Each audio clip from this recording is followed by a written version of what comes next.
신라 문무왕 때에 구진천이라는 사람이 있었습니다. 그는 이 무기를 만드는 기술자였는데 쇠뇌라는 무기를 만들었어요. 그래서 쇠뇌가 뭔가 하고 찾아보니까 일명 한 석궁과 같은 이렇게 활 시위를 당겨서 방아쇠를 걸쳐서 쏠 수 있는 무기를 신라 시대 때 구진천이라는 사람이 만들었습니다. 근데 이 위력이 어마어마했던 게 한번 발사를 하면은 지금 거리로 환산해서 한 700m 정도가 날아가는 화력을 가지고 있었습니다.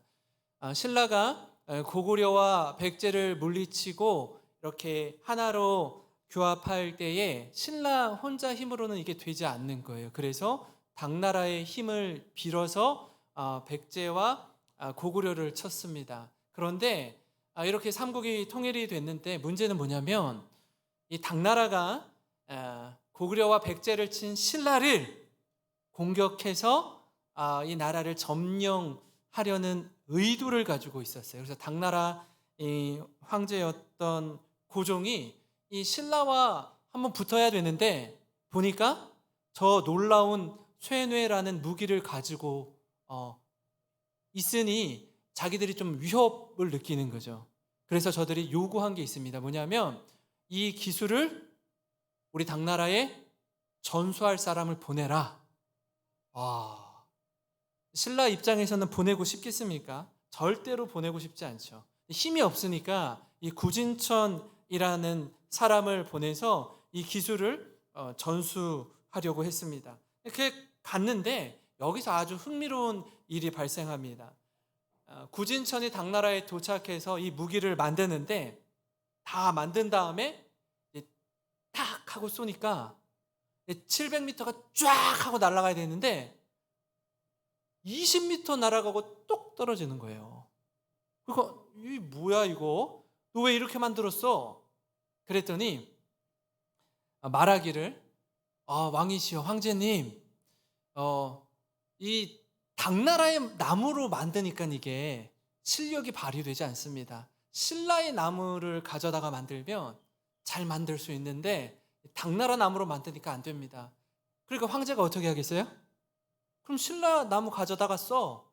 신라의 나무를 가져다가 당나라로 가지고 와서 쫙 만들어서 다시 한번 탁 쏘는데 이번엔 40m만 날아가는 거예요. 똑 하고 떨어지는 거예요. 그래서 뭐 하냐고, 왜 그러냐고.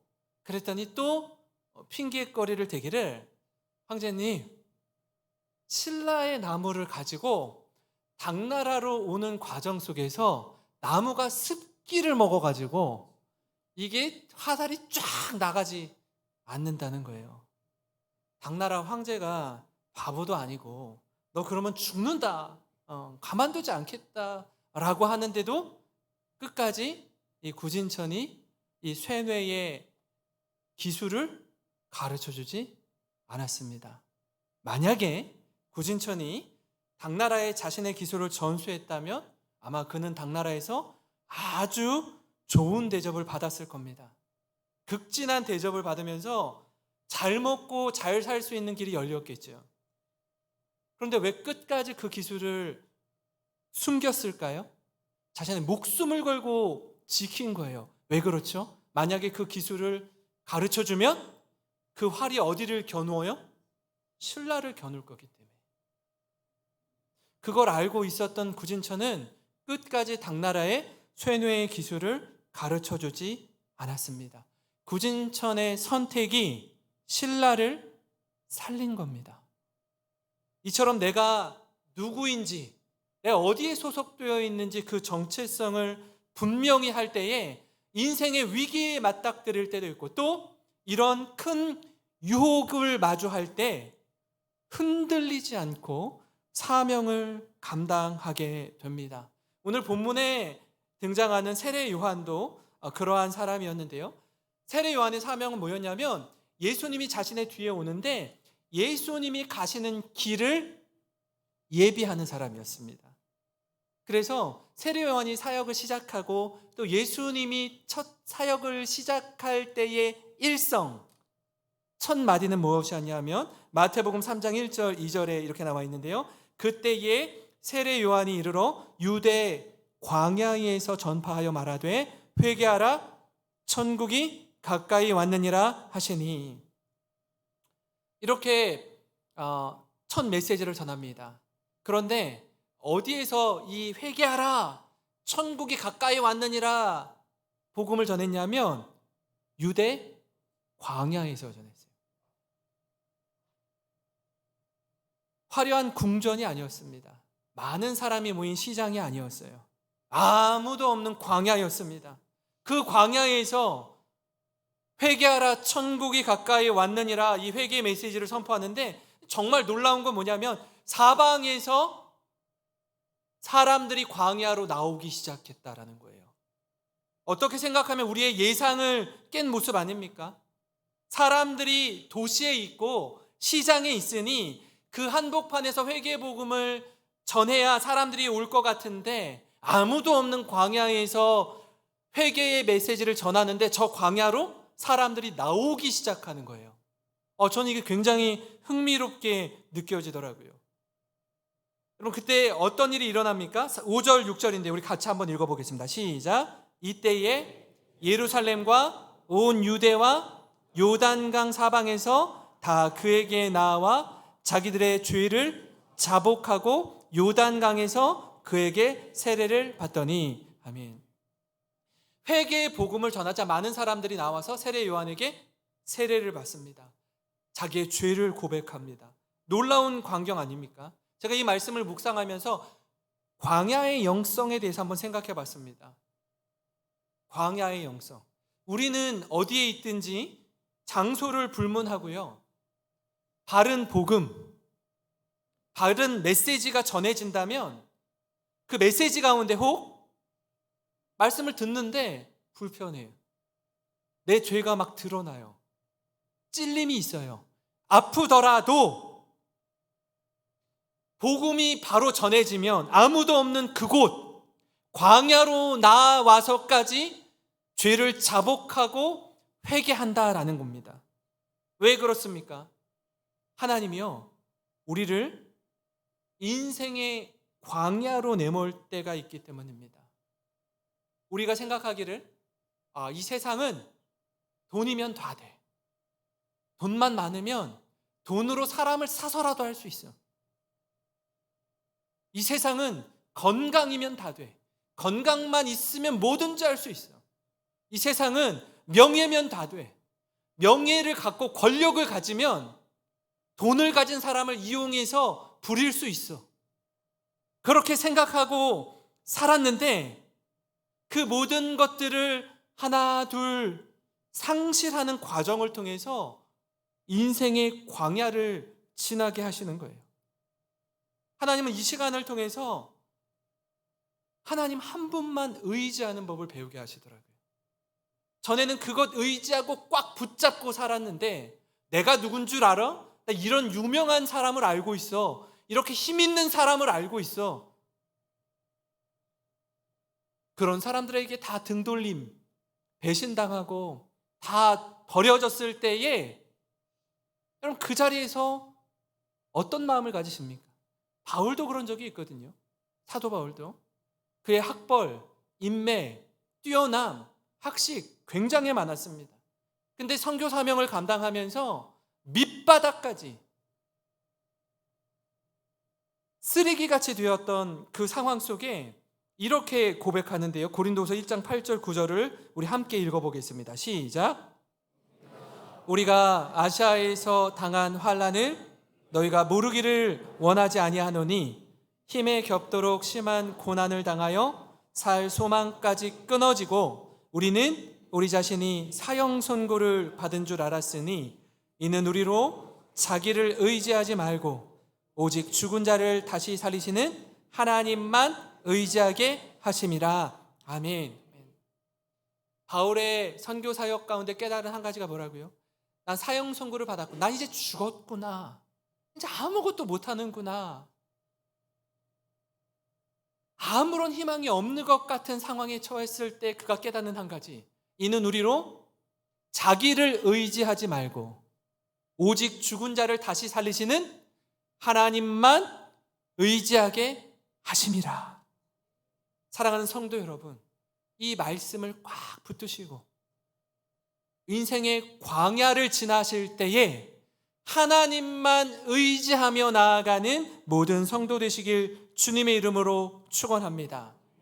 다시 오늘 말씀으로 돌아가서 많은 바리새인들과 사두개인들도 이 소식을 듣고 세례 요한에게 나오는데 요한이요 좀 매몰찰 정도로 심히 불쾌할 정도로 저들을 향해서 선포하는 메시지가 있습니다. 마태복음 3장 7절에서 9절인데요. 그러나 요한은 많은 바리새파 사람들과 사두개파 사람들이 세례받으러 오는 것을 보고 이렇게 꾸짖었다. 독사의 자식들아, 누가 너희더러 앞으로 내릴 하나님의 무서운 벌을 피하라고 했느냐? 너희는 진정으로 회개했다는 것을 보여줄 만한 바른 행동을 하라. 그리고 속으로나마 아브라함이 우리 조상이다라고 말할 생각은 아예 하지 말아라. 하나님께서는 이 돌들을 가지고 아브라함의 후손이 되게 하실 수 있다. 세례 요한의 말을 듣는 바리새인과 사두개인들을 한번 우리가 상상해 볼까요? 심기가 굉장히 불편했을 겁니다.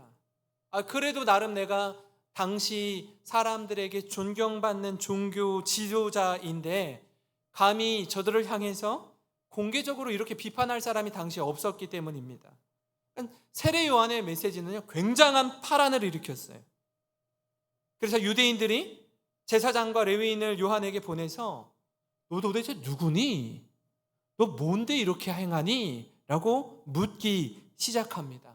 그때 세례 요한이 이렇게 대답을 하는데요, 세례 요한이 이 질문에 대한 답을 통해서 우리가 좀 몇 가지 깨닫는 것들을 함께 나누고자 합니다. 그 첫 번째는 뭐냐면요, 세례 요한은 자신이 누구인지 분명히 알고 있었다라는 겁니다.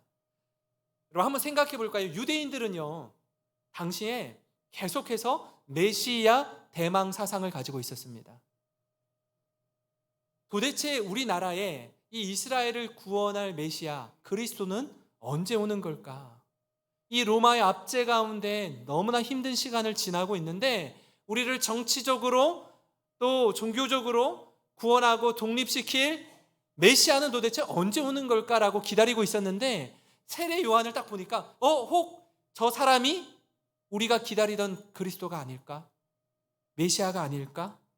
라고 생각했던 거예요. 그런데 저들의 질문에 당신이 메시아가 아닙니까? 라고 묻는데 뭐라고 대답하죠? 나는 그리스도가 아닙니다 라고 분명히 이야기해요. 오늘 말씀이 20절 21절입니다.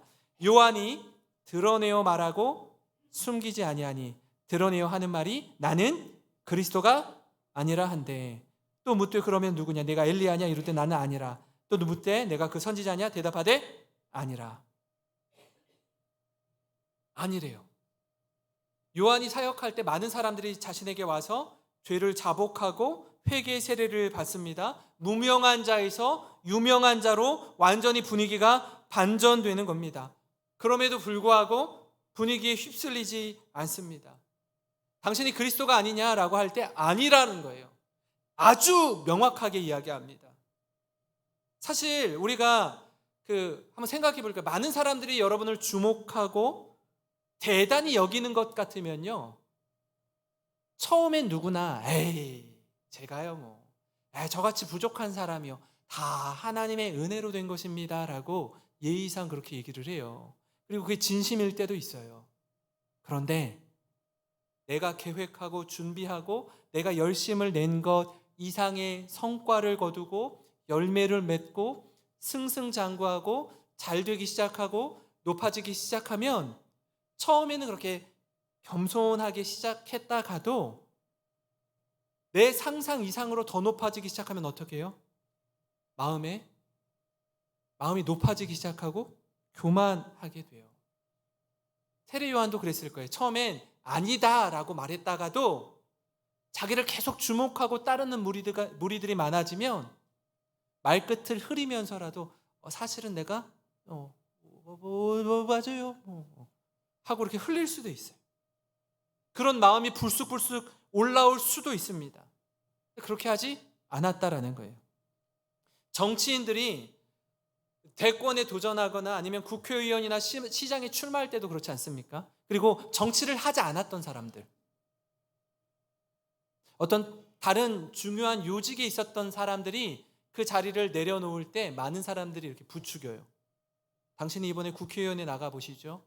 시장에 한번 나가보시죠. 대통령 후보로 한번 나가보시죠 하고 옆에서 부추기는 사람이 굉장히 많습니다. 처음엔 어떻게 해요? 에이, 제가 무슨, 그렇게 이야기하다가 옆에서 그런 사람들이 점점 많아지고 주변에 그런 사람들로만 둘러싸여 있으면 무슨 생각이 들까요? 아, 그럼 한번 나가봐? 정말 되는 거 아니야? 군중들의 환호성과 저들의 말처럼 뭐 그렇게 되면 좋은데 그렇게 나오는 수많은 사람들이 있잖아요. 잘 되던가요? 그렇지 않아요. 막상 뚜껑을 열어보면 착각인 경우가 훨씬 많습니다. 우리 생각처럼 그렇게 되지 않습니다. 경험해 보신 분들은 더 잘 아실 겁니다. 세례 요한도 그런 분위기에 둘러싸이면 사실 내가 그리스도라고 말하고 싶은 강한 유혹이 있었을 거예요. 근데 아니라는 거예요. 저는 아닙니다. 여러분, 이 고백이 중요합니다. 우리도 그럴 수 있습니다. 우리도 그럴 수 있어요. 조금 사람들이 인정해주고 칭찬해주고 하는 일이 잘 되면 그렇게 주목받을 때 조심하셔야 합니다. 그때 넘어지기 때문에 그래요. 그러나 내가 누구인지를 알면 넘어지지 않습니다. 유혹에도 쓰러지지 않습니다. 사랑하는 성도 여러분, 어떤 경우에도 그리스도인으로서의 정체성을 잃지 않고 살아가시는 우리 모든 성도님 되시기를 주님의 이름으로 축원합니다.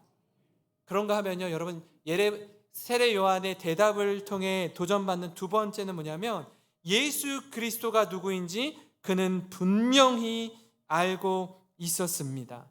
저들이 다시 세례 요한에게 이렇게 묻는데요, 25절입니다. 또 물어 이르되 네가 만일 그리스도도 아니요 엘리야도 아니요 그 선지자도 아닐진데 어찌하여 세례를 베푸느냐?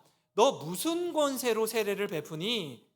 그런 권세를 누구로부터 부여받았니? 라고 묻는 거죠. 그때 요한이 이렇게 대답합니다. 26절 7절에 요한이 대답하되 나는 물로 세례를 베풀거니와 너희 가운데 너희가 알지 못하는 한 사람이 섰으니 곧 내 뒤에 오시는 그이라. 나는 그의 신발끈을 풀기도 감당하지 못하겠노라 하더라. 내 뒤에 지금 오시는 분이 계시는데 이분의 신발끈을 나는 풀만한 사람조차 되지 못한다 라고 이야기해요. 그러면 요한은 예수님이 그리스도 메시아라는 걸 언제 어떻게 알았을까요?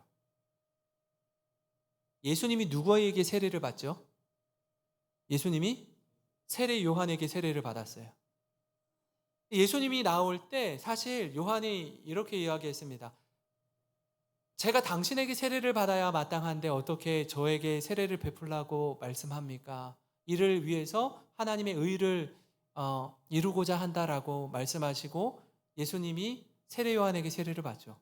그때 놀라운 일이 일어납니다. 32절부터 34절인데요. 요한이 또 증언하여 이르되 내가 보매 성령이 비둘기같이 하늘로부터 내려와서 그의 위에 머물렀더라. 나도 그를 알지 못하였으나 나를 보내어 물로 세례를 베풀라 하신 그이가 나에게 말씀하시되 성령이 내려서 누구 위에든지 머무는 것을 보거든 그가 곧 성령으로 세례를 베푸시는 이인 줄 알라 하셨기에 내가 보고 그가 하나님의 아들이심을 증언하였노라 하니라.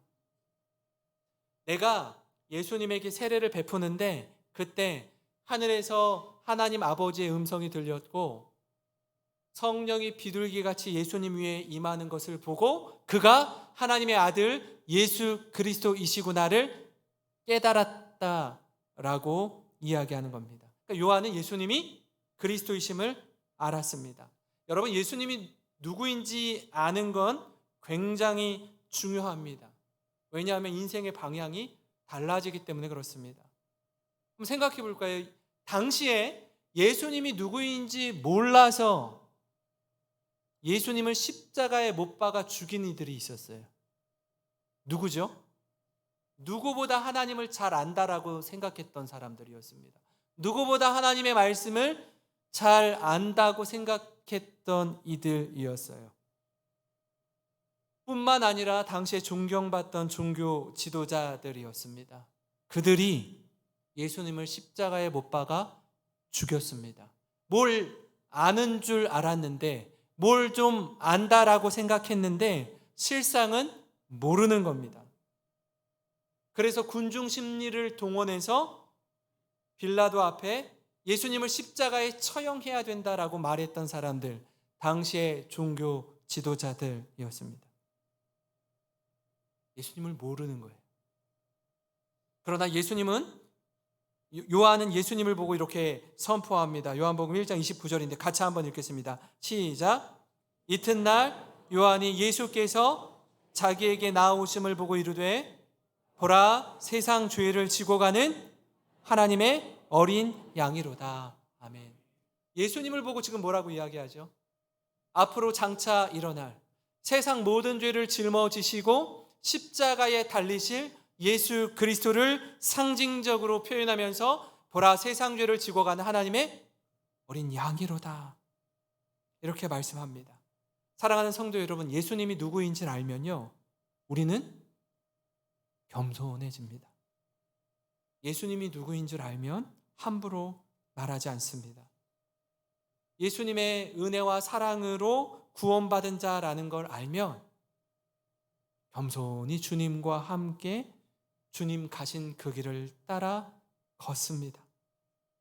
이 일에 세례 요한이 부르심을 받아서 사명을 감당한 것처럼 저는 우리 영생교회 모든 성도님들이 주님 가신 그 길 따라서 주님과 함께 걸어가는 모든 성도 되시기를 주님의 이름으로 축원합니다. 마지막으로 세례 요한의 대답을 통해 도전받는 것은 뭐냐면, 나를 알고 예수님을 알면 흔들림 없이 사명을 감당할 수 있게 된다라는 거예요. 세례 요한은 자신의 부르심, 사명이 무엇인지 정확하게 알고 있었습니다. 아까 뭐라고 얘기했죠? 나는 광야에서 외치는 자의 소리로라 이야기했습니다. 그리고 나는 주님의 길을 예비하는 사람일 뿐입니다 라고 이야기했어요. 처음에는 우리 연극이나 뮤지컬 같은 걸 보면 저기에서 이렇게 조명핀이, 스포트라이트가 한 사람에게 쫙 비치죠. 많은 관객들이 그를 주목합니다. 세례 요한이 그랬어요. 세례 요한이 많은 이들이 자기에게 스포트라이트를 쫙 비치는 거예요. 당신이 그리스도가 아닙니까? 근데 자기는 아니다라고 이야기하잖아요. 당신은 누구입니까? 나는 광야에서 외치는 소리입니다. 나는 주의 길을 예비하는 사람일 뿐입니다. 그리고 나서 이 핀 조명이 이렇게 이동해서 자기는 뒤로 빠지면서 예수님께 쫙 비추는 거예요. 세례 요한을 따르던 제자들이 조금 기분이 좀 언짢아. 그래가지고 세례 요한에게 가서, 선생님, 지금 선생님이 세례를 베푼 예수라는 사람에게 많은 사람들이 따르고 있습니다. 기분이 어떠십니까? 따르던 제자들 기분이 좀 언짢아 있는 상태예요. 세례 요한에게 묻는 거예요. 아니, 지금 당신이 세례를 베푼 예수님이 조명을 받고 있는데 당신은 어떻습니까? 요한이 괜찮다라는 거예요. 질투하지 않는 겁니다. 그것을 마땅히 여겼어요. 왜요? 내가 누구인지를 알기 때문에. 나는 이제 뒤로 물러날 사람인 거예요. 나는 조명 뒤로, 무대 뒤로 사라질 사람인 겁니다. 그때 세례 요한이 자신이 누구인지 다시 한번 정확히 그의 제자들에게 이렇게 말하는데요. 3장 28절부터 30절입니다. 내가 말한 바 나는 그리스도가 아니요 그의 앞에 보내심을 받은 자라고 한 것을 증언할 자는 너희니라. 신부를 취하는 자는 신랑이나 서서 신랑의 음성을 듣는 친구가 크게 기뻐하나니 나는 이러한 기쁨으로 충만하였노라. 그는 흥하여야 하겠고 나는 쇠하여야 하리라. 자신이 누구인지 정확하게 알고 있습니다. 예수님이 누구인지 정확하게 알고 있어요. 나는 신랑 되신 예수님의 들러리일 뿐이다. 지금은 예수님이 조명을 받고 많은 사람들의 집중을 받아야 되는 때이다. 나는 그 옆에서 진심으로 기뻐하는 것, 그게 내가 해야 될 일이다. 그게 내 사명이다 라고 말하는 거예요. 너무 멋지지 않습니까? 나는 그저 예수님을 가리키는 손가락일 뿐이요 하나님의 도구로 쓰임받다가 사라지면 그만인 사람입니다. 자신의 정체성이 분명했던 사람이었습니다. 그래서 예수님이 조명을 받을 때에 진심으로 기뻐할 수 있는 거예요. 저는 세례 요한의 이 모습을 묵상하면서 큰 도전을 받았습니다. 왜냐하면 우리는요, 우리 안에 늘 꿈틀거리는 자기 과시, 자기 영광, 자기 자랑에 대한 욕망으로 가득 찬 세상을 살아가고 있거든요. 그렇게 하라고 부추기는 세상에서 살아가고 있는데 자기 부인과 주인공의 들러리를 자처하는 이 세례 요한의 마음을 본받고 싶기 때문입니다. 세례 요한의 진심을 그대로 나타내주는 말씀이 우리가 읽은 30절인데요. 여러분, 우리 한 목소리로 한번 같이 읽겠습니다. 시작. 그는 흥하여야 하겠고 나는 쇠하여야 하리라. 아멘. 몇몇 분들이 좀 피곤해서 주무시는데 지금 깨시면 돼요. 지금 깨셔서 다른 말씀은 다 잊어버리셔도 됩니다. 오늘 붙들고 가야 될 말씀 하나, 딱 하나 이거예요. 그는 흥하여야 하겠고 나는 쇠하여야 하리라. 내가 쇠해야, 내가 사라져야 예수님이 부각되는 거예요. 예수님이 드러나는 겁니다. 예수님이 높아지는 거예요. 내가 드러나려고 하면 예수님은 가려지게 되어 있어요. 다른 말씀은 다 잊어도 오늘 이 시간 이 말씀 한 구절을 가슴에 깊이 새기시기 바랍니다. 여러분, 이 마음을 갖고 산다면 불평과 불만할 것이 없습니다. 시기하고 질투할 거리가 사라지는 거예요. 사랑하는 성도 여러분, 나를 알고 예수님을 알면 우리는 흔들림 없이 사명을 감당할 수 있습니다. 여러분, 이게 희미해지면 자꾸 우리 인생이 흔들리기 시작해요. 내가 걷고 있는 이 길이 맞는 길인지, 내가 믿는 예수님이 진정한 구원자이신지 의심이 생겨요. 분명히 우리는 예수님만 보고 걷는다라고 믿고 여기까지 왔는데 이 정체성이 불분명해지면 곁눈질하기 시작해요. 방황하게 됩니다. 그러나 세례 요한은 계속된 질문에 뭐라고 이야기했대요? 나는 그리스도가 아닙니다. 난 아닙니다. 내게 집중하지 마십시오. 내가 아니라 예수님 한 분만 영광 받으셔야 합니다. 그럴 때 나는 진심으로 기뻐하는 자입니다.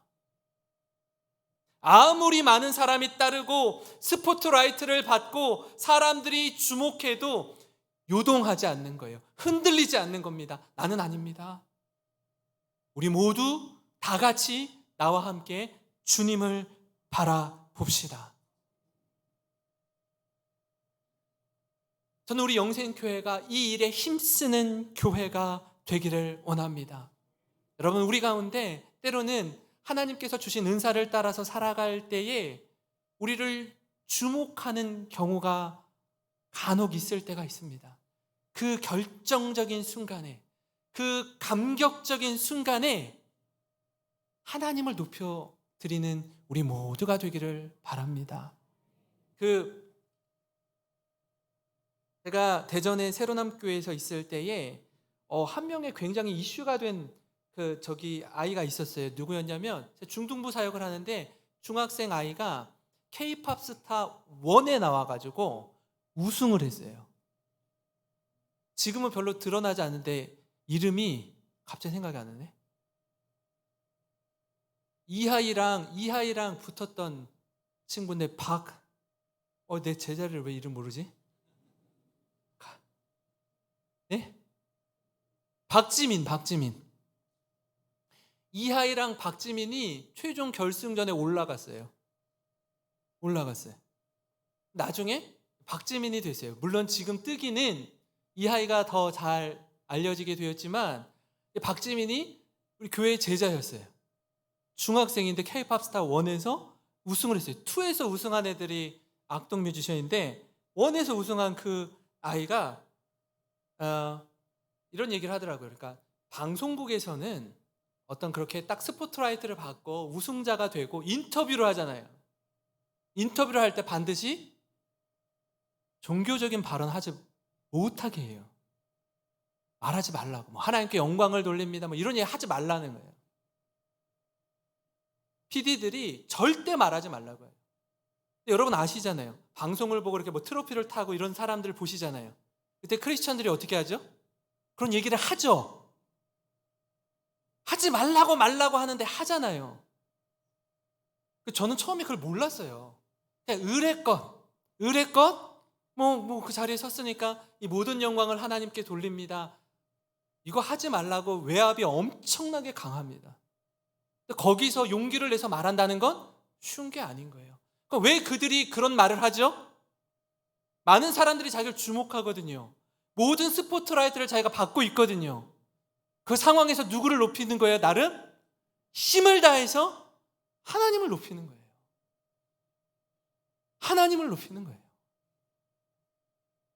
우리 가운데 그럴 사람이 많지는 않아요. 하지만 어느 자리에 계시든지 많은 사람들이 우리를 주목하는 경우가 혹 있을 때에 그렇지 않더라도 하나님을 가리키는, 하나님께 영광 돌리는 우리 모든 성도님 되시기를 주님의 이름으로 축원합니다. 이 시간 우리 같이